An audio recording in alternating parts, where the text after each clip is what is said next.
അവൻ വരുമല്ലോ ഇവിടെ. കയ്യോടെ പൊക്കാം. രക്ഷപ്പെടാനുള്ള സമയം കൊടുക്കണ്ട. അനു വേണിയുടെ അടുത്ത് തന്നെ ഇല്ലേ? ഉണ്ട്, ഞാൻ പറഞ്ഞിട്ടുണ്ട് വേണിയുടെ അടുത്ത് തന്നെ കാണണമെന്ന്. ഭദ്രൻ പറഞ്ഞത് കേൾക്കെ തലയൊന്ന് കുലുക്കിക്കൊണ്ട് അരവിന്ദ് പറഞ്ഞു. അച്ചുവല്ലേ ആ വരുന്നത്? ഓഫീസിലുള്ള എല്ലാവരെയും വിളിച്ചിട്ടുണ്ട് അല്ലേ? എന്തിനാ ഇത്ര ഗ്രാൻഡായി ഇത് നടത്തുന്നത്? അതിൻ്റെ ആവശ്യമുണ്ടായിരുന്നോ? പൊങ്ങച്ചം കാണിക്കാനുള്ള അവസരമൊന്നും അവൻ പാഴാക്കാറില്ലല്ലോ. ശ്രേയ എവിടെ? അരവിന്ദ് ചോദിച്ചത് കേൾക്കെ പരിഹാസത്തോടെ ഭദ്രൻ പറഞ്ഞുകൊണ്ട് ശ്രേയയെ അന്വേഷിച്ചു. ദാ അവിടെ ഇരിപ്പുണ്ട്. അങ്ങനെ വിടാൻ പറ്റുമോ? ഭദ്രന്റെ ചോദ്യത്തിന് അല്പം ദൂരെ മാറി നിൽക്കുന്ന ശ്രേയയെ നോക്കി അരവിന്ദൻ പറഞ്ഞു. അവിടേക്ക് നോക്കിയ ഭദ്രന്റെ കണ്ണുകൾ സംശയത്തിലൊന്ന് കുറുകി. 5 മിനിറ്റ്, റൂം നമ്പർ 402, ദാക്കി. ഞാൻ സൂര്യയെ നോക്കിക്കോളാം. വേണിയുടെ കാര്യം താനും മനസ്സിലായല്ലോ എല്ലാം.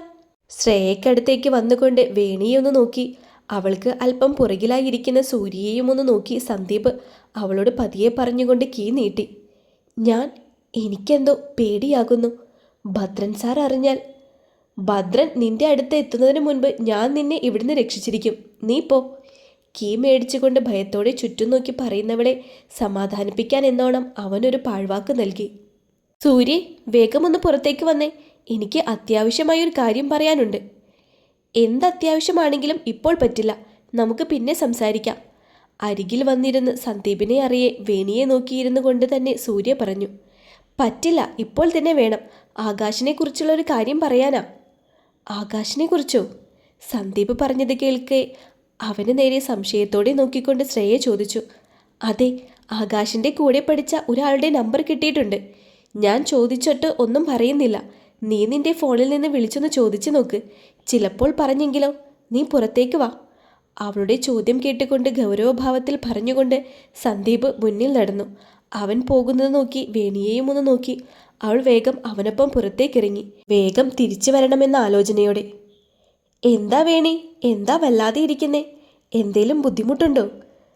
തല കൈകളിൽ താങ്ങി മുഖം ചുളിച്ചിരിക്കുന്ന വേണിയുടെ അടുത്തേക്ക് ചെന്നുകൊണ്ട് ശ്രേയ ചോദിച്ചു.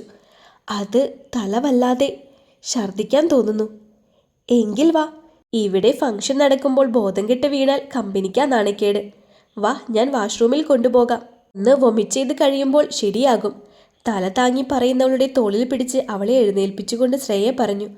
ഭദ്രേട്ടൻ എവിടെ? ഞാൻ പറഞ്ഞിട്ട്. തന്നെ ചേർത്ത് പിടിച്ച് മുന്നോട്ട് നടക്കുന്ന ശ്രീയയുടെ കൈകളിൽ നിന്ന് അടഞ്ഞു പോകുന്ന കണ്ണ് വലിച്ചു തുറന്നുകൊണ്ട് വേണി ചുറ്റും കണ്ണുകൾ ഓടിച്ചുകൊണ്ട് തിരക്കി. വാഷ്റൂമിൽ പോകുന്നതിന് എന്ത് പറയാനാ വേണി? അവിടെ സാർ തിരക്കിലായിരിക്കും, ബുദ്ധിമുട്ടിക്കണ്ട, ഞാനില്ലേ. ഭദ്രൻ എന്ന പേര് കേട്ട് ഒരു ഉൾക്കിടലത്തോടെ കുറച്ചുകൂടി വേഗത്തിൽ മുന്നോട്ട് നടന്ന് ലിഫ്റ്റിലേക്ക് കയറിക്കൊണ്ട് അനു പറഞ്ഞു. ഇതെന്തിനാ ലിഫ്റ്റിൽ? ഇവിടെ താഴെ വലിയ ആൾക്കാരൊക്കെ വരുന്നതല്ലേ. അവിടെ വൊമിറ്റ് ചെയ്താൽ ആൾക്കാർക്ക് അതൊരു ബുദ്ധിമുട്ടാകും. മുകളിലുള്ള വാഷ്റൂം യൂസ് ചെയ്യാം. ഞാനിവിടെ മറ്റൊരു ഫംഗ്ഷന് വന്ന് ഇവിടെയൊക്കെ അറിയാം. പാതിബോധത്തിൽ സംശയത്തിൽ നോക്കുന്നവളെ ബോധ്യപ്പെടുത്താൻ വിശദമായി പറഞ്ഞു കൊടുക്കുമ്പോഴേക്കും ലിഫ്റ്റ് തുറന്നിരുന്നു. വാ, ഇത് നമ്മുടെ കമ്പനി സ്റ്റാഫ്സിന് വേണ്ടി എടുത്ത റൂമാ. ഇതിൽ കയറിക്കോ. 402 എന്ന് എഴുതിയിരിക്കുന്ന റൂമിന് മുന്നിൽ നിന്നുകൊണ്ട് വേണിയെ ചുവരിലേക്ക് ചാരി നിർത്തി കീ തുറന്നുകൊണ്ട് ശ്രേയ പറഞ്ഞു. ഇതിൽ വേണ്ട, ഞാൻ കോമൺ വാഷ്റൂമിൽ. വേണി പറഞ്ഞു തീർന്നതും ശ്രേയ അവളെ ആ റൂമിനുള്ളിലേക്ക് തള്ളിയിരുന്നു. നീ എന്താ അനൂപേ ഇവിടെ? പറഞ്ഞില്ലല്ലോ നീ വരുന്ന കാര്യം എന്നോട്. പുറം തിരിഞ്ഞു നിൽക്കുന്നവനെ സംശയത്തിലൊന്ന് നോക്കി അവനെ തിരിച്ചു നിർത്തി അത്ഭുതത്തോടെ അരവിന്ദ് ചോദിച്ചു. അച്ഛൻ്റെ കൂടെ കയ്യും കാലും പിടിച്ച് വന്നതാടാ. ദേ ഇവൾ പറഞ്ഞിട്ട്. ഞാനൊന്നും പറഞ്ഞില്ല. അവരോട് പറയാതെ വന്നതും പോരാ, എന്നെ വെച്ച് കള്ളം പറയുന്നോ കള്ളമാശേ?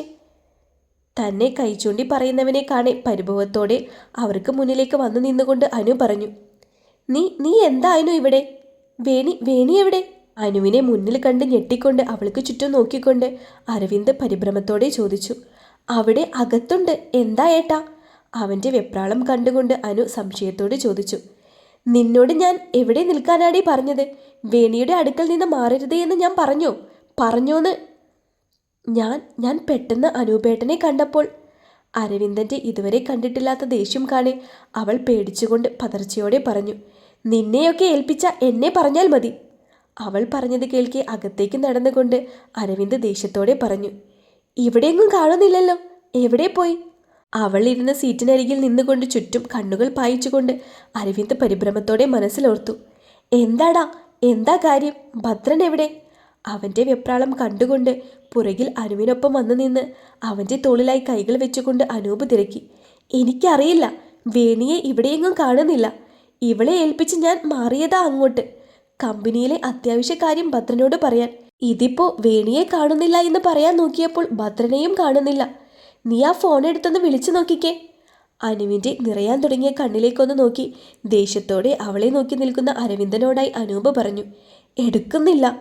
ഫോൺ ഡയൽ ചെയ്ത് ചെവിയിലേക്ക് വെച്ച് നിരാശയോടെ പറഞ്ഞുകൊണ്ട് അരവിന്ദ് ചുറ്റുമൊന്ന് നോക്കി വീണ്ടും ആ നമ്പർ ഡയൽ ചെയ്ത് ചെവിയിലേക്ക് വെച്ചു. ഷേ, നിന്നോട് ആരാ പറഞ്ഞത് ഇവൻ നമ്മൾ ഉദ്ദേശിച്ച ആകാശിൻ്റെ കൂടെ പഠിച്ചതാണെന്ന്? അവൻ പറയുന്നത് വേറെ എവിടെയുള്ള ആകാശിനെ കുറിച്ചാണല്ലോ. അന്വേഷിക്കുമ്പോൾ ശരിക്കും അന്വേഷിച്ചുകൂടെ നിനക്ക്? വെറുതെ മനുഷ്യൻ്റെ സമയം കളയാൻ. സന്ദീപിനെ ദേഷ്യത്തിൽ നോക്കി അകത്തേക്ക് നടന്നുകൊണ്ട് സൂര്യ പറഞ്ഞു. സോറി സൂര്യ, ഇനി ഞാൻ ശ്രദ്ധിച്ചോളാം. അവൾ പറയുന്നത് കേട്ട് മുഖത്ത് വിഷമം വരുത്തി ഉള്ളിൽ ചിരിയോടെ അവൻ അവൾക്കൊപ്പം അകത്തേക്ക് നടന്നു. ഇതെന്താ? ഇവരെന്താ ഇവിടെ നിൽക്കുന്നേ? വേണിയെ കാണുന്നില്ലല്ലോ. മുന്നിൽ നടന്നവൾ വേണിയിരുന്ന സീറ്റിനരികിൽ നിൽക്കുന്ന അനുവിനെയും അരവിന്ദനെയും അനൂപിനെയും കാണെ ഞെട്ടലോടെ നിന്നുകൊണ്ട് സന്ദീപിനോട് ചോദിച്ചു. എനിക്കെങ്ങനെ അറിയാം? ഞാൻ നിന്റെ കൂടെ ആയിരുന്നില്ലേ? വാ, നമുക്ക് നോക്കാം. സൂര്യ പറഞ്ഞത് കേൾക്കെ സംശയത്തോടെ മുന്നിലേക്ക് നോക്കി ശ്രേയ അവിടെയെങ്ങുമില്ല എന്ന് ഉറപ്പിച്ചുകൊണ്ട് സമാധാനത്തിൽ അവൻ പറഞ്ഞു. എന്താ എന്താ എല്ലാവരും ഇവിടെ നിൽക്കുന്നേ? അവളെവിടെ? അല്ല, വേണിയേച്ചി എവിടെയെന്ന് പെട്ടെന്ന് ചോദിച്ചപ്പോൾ വെപ്രാളത്തോടെ അവർക്കടുത്തേക്കെത്തി സൂര്യ ചോദിച്ചതും അരവിന്ദൻ്റെ രൂക്ഷമായ നോട്ടം കണ്ടുകൊണ്ട് സൂര്യ പെട്ടെന്ന് മര്യാദയോടെ ചോദിച്ചു. കാണുന്നില്ല. അരവിന്ദൻ അലസമായി ഒറ്റവാക്കിൽ ഉത്തരം പറഞ്ഞു. എവിടെ പോകാനാ? ഇവിടെ എവിടെയെങ്കിലും കാണും. നിങ്ങൾ അവിടെയൊക്കെ നോക്ക്, ഞങ്ങളും നോക്കാം. സന്ദീപ് നിസ്സാരമായി പറഞ്ഞു. ശരിയാ അരവിന്ദ, നമുക്ക് ഇവിടെയൊക്കെ ഒന്ന് നോക്കാം. എന്നിട്ട് എന്താന്ന് വെച്ചാൽ തീരുമാനിക്കാം. അനു, നീ ആ വാഷ്റൂമിൻ്റെ അവിടെയൊക്കെ നോക്ക്. നീ വാ, നമുക്കും നോക്കാം. സന്ദീപ് പറഞ്ഞത് കേട്ട് അനുവിനോടും പറഞ്ഞുകൊണ്ട് അനൂപ് അരവിന്ദനെയും കൂട്ടി അന്വേഷിക്കാനായി നടന്നു. സന്ദീപിനെ ഒന്ന് രൂക്ഷമായി നോക്കിക്കൊണ്ട് സൂര്യയും അനുവിന് പുറകിലായി വേണിയെ അന്വേഷിക്കാനായി പോയിരുന്നു. എല്ലാവരും പല ഭാഗത്തായി പോകുന്നത് നോക്കി പുച്ഛം കലർന്ന ചിരിയോടെ സന്ദീപ് ലിഫ്റ്റിലേക്കും കയറി. ഈ കീ ഡോറിൽ തന്നെ വെച്ച് ഇവളിത് എവിടെ പോയി? മീഡിയക്കാരെ അറിയിക്കണമെന്ന് പറഞ്ഞത് അവൾ ഓർക്കുമോ എന്തോ.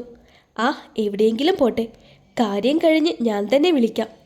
കതക് തുറന്ന് അകത്ത് നിന്ന് ലോക്ക് ചെയ്തുകൊണ്ട് വഷളൻ ചിരിയോടെ സന്ദീപ് പിറുപിറുത്തു.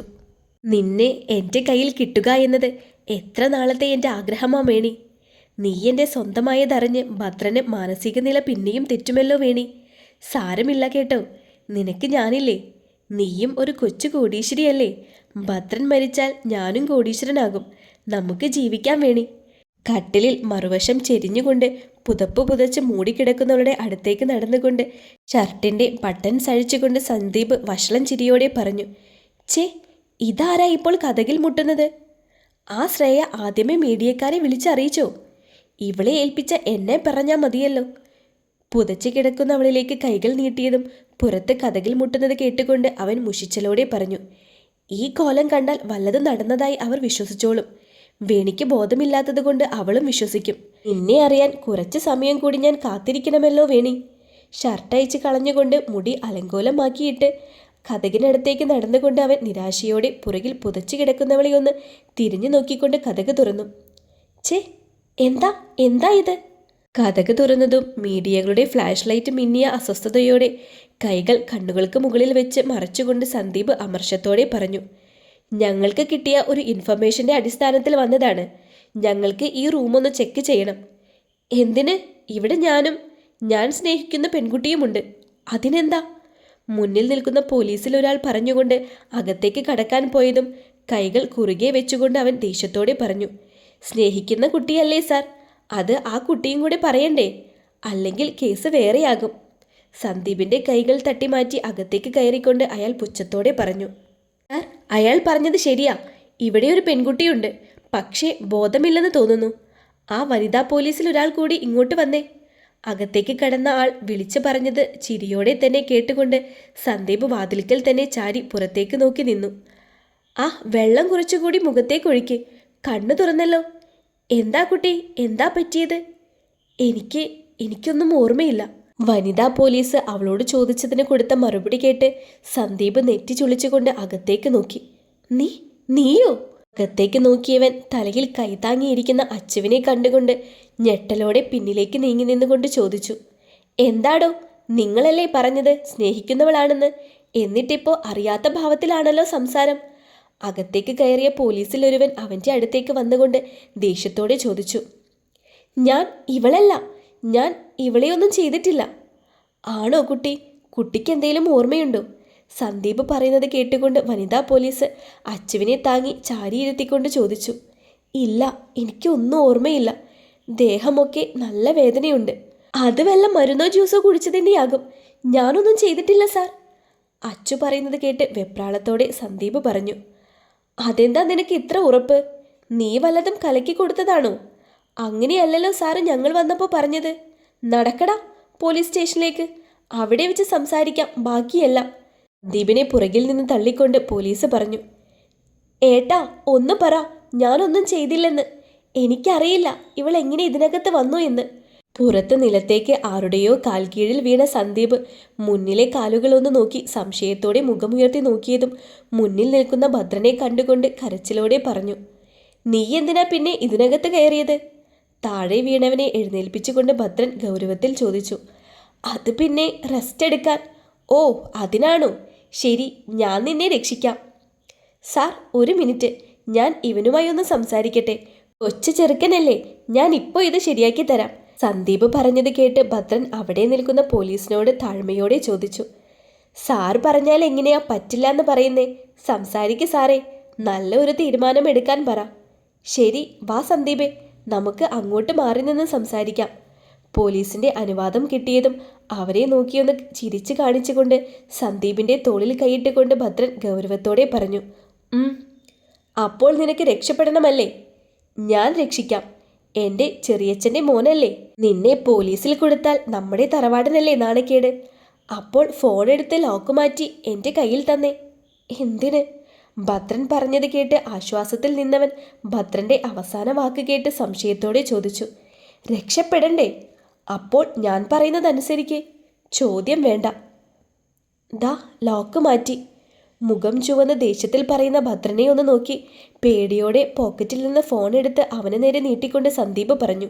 ശരി സന്ദീപ്, ഞാൻ പറയുന്നത് ശ്രദ്ധിച്ചു കേൾക്കണം. ഒട്ടൊരു നിമിഷത്തിന് ശേഷം ഫോൺ തിരികെ കൊടുത്തുകൊണ്ട് ഭദ്രൻ ഗൗരവത്തോടെ പറഞ്ഞു തുടങ്ങി. ഇപ്പോൾ മീഡിയയും പോലീസും കാര്യം അറിഞ്ഞ സ്ഥിതിക്ക് നാട്ടുകാർ അറിഞ്ഞാൽ നമ്മുടെ തറവാടിനും കമ്പനിക്കുമെല്ലാം നാണക്കേടാകും. അതുകൊണ്ട് ഈ കാര്യം മീഡിയയിൽ ചർച്ചയാകാതെ ഇരിക്കണമെങ്കിൽ നീ അച്ചുവിനെ കെട്ടണം. എന്താ അച്ചുവിനെ? ഞാൻ അവളെ കെട്ടാനോ? നടക്കില്ല. അവളെപ്പോലെ ഒരുത്തിയെ. ഇല്ല ഇല്ല, എന്നെ രക്ഷിക്കാമെന്ന് പറഞ്ഞിട്ട് ഞാൻ സമ്മതിക്കില്ല ഇതിന്. ഭദ്രൻ പറഞ്ഞത് കേട്ട് ഞെട്ടിക്കൊണ്ട് പരിസരം മറന്നുകൊണ്ട് അവൻ ദേഷ്യത്തോടെ പിറുപിറുത്തുകൊണ്ടിരുന്നു.